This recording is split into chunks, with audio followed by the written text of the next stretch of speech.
Assalamualaikum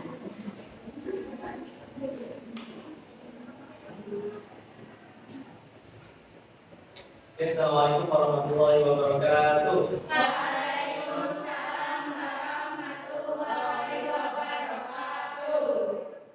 Gimana kabarnya hari ini? Baik. Oke, sebelum kita mulai pembelajaran hari ini, alangkah baiknya kita berdoa terlebih dahulu. Silakan, Mas yang depan. Silakan mulai.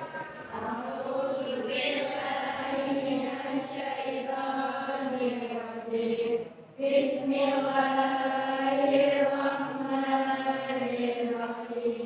Amin. Oke, sebelum memulai pembelajaran, Bapak absen dulu ya. Adania Syifa Zadani. Kenapa? Ahmad Sidi Nurul Fahmi. Arif Dita Ramadhani. Aska Muhammad Zulhaq. Cahaya Pragna. Oke.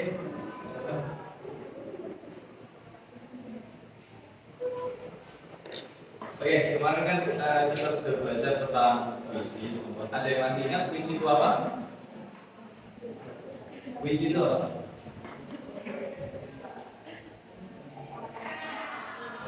Sastra yang mengungkapkan perasaan, pikiran dan pengalaman batin penyakit melalui bahasa yang padat.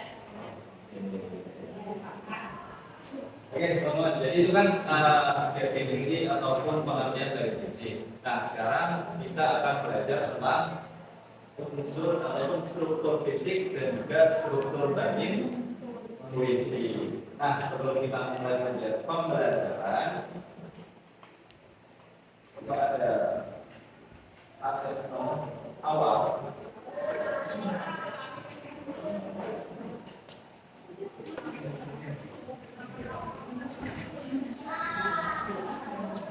Oke, teman-teman, silakan dikerjakan. Sudah? Oke, silakan bisa dikumpulkan di meja paling depan. Nah, teman-teman, untuk mendukung pembelajaran kali ini, Bapak akan membagikan modul pembelajaran. Oke, silakan bisa dibuka di halaman terakhir, teman-teman. Ada satu contoh penyair Indonesia bernama Joko Pinurbo. Joko Pinurbo. Dan judul doa orang sibuk yang 24 jam sehari berkantor di ponselnya.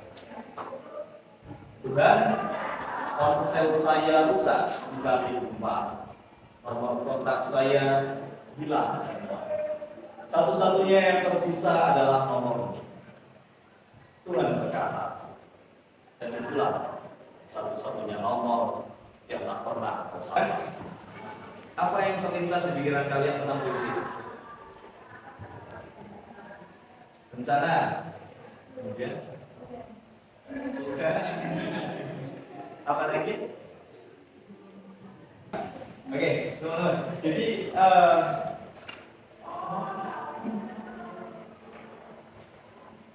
untuk mengetahui apa aja sih yang ada di dalam puisi tadi, kita perlu belajar struktur batin dan puisi.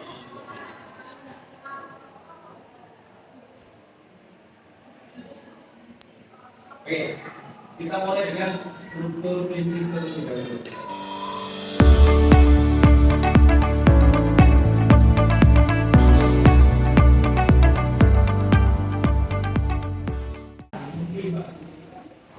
Oke, sampai sini ada yang ditanyakan, teman-teman? Ya. Lanjut. Ya. Lanjut. Terus ya.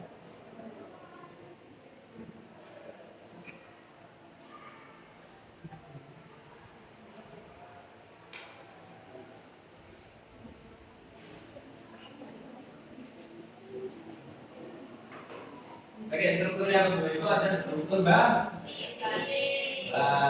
Apa aja, teman-teman? Tema.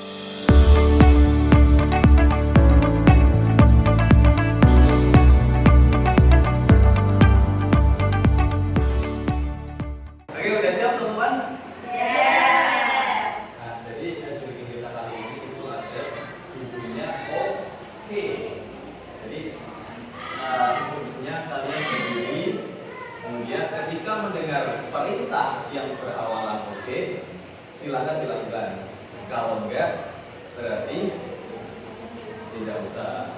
Oke, paham ya teman-teman? Nah, kita langsung mulai aja. Oke, pegang kepala.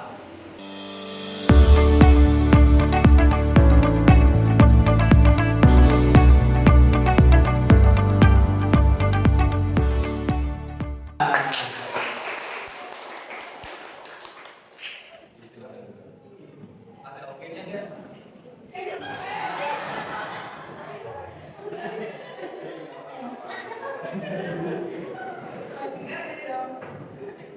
Oke teman-teman, jadi di asas informatif atau asas ini tadi kan sudah kita ngecek ini untuk pemahaman teman-teman.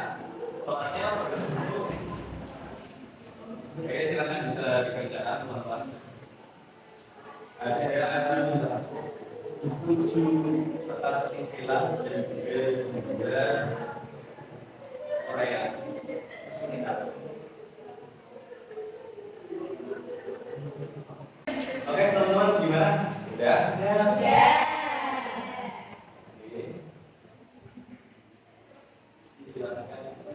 Kita bahas dulu.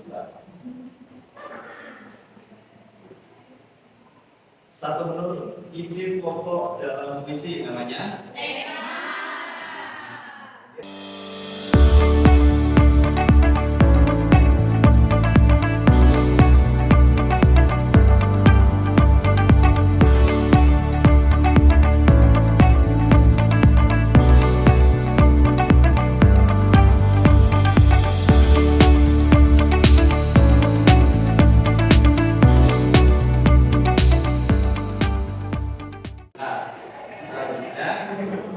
Teman-teman bisa menganalisis apa sih yang ada di puisi ini. Seperti tadi yang oke, jadi untuk soal yang terakhir atau KPI yang terakhir ini tentunya kelompok yang paling kanan ini ada kelompok satu. Nanti ditulis saja kelompok satu terus namanya siapa aja. Kemudian ini kan pengadaan nanti dibagi dua.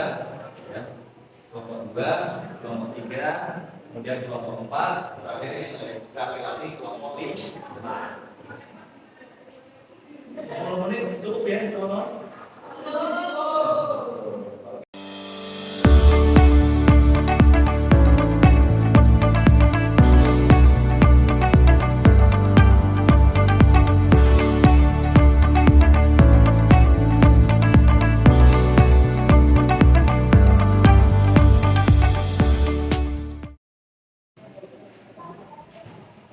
Oke teman-teman, gimana udah selesai? Udah.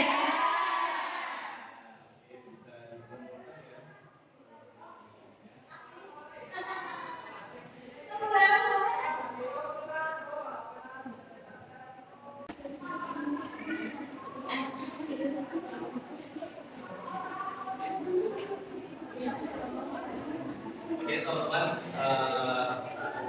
mungkin untuk yang terakhir referensi kita hari ini apa sih setelah kita belajar struktur batin dan juga struktur puisi, apa sih yang teman-teman temukan di puisi milik Joko Pinurbo tadi?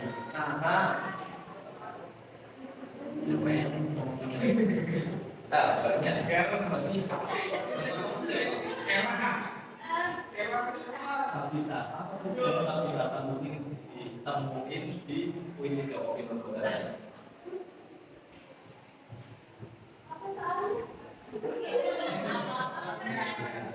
Amanat apa yang ditemukan oleh Sabita di puisi tadi?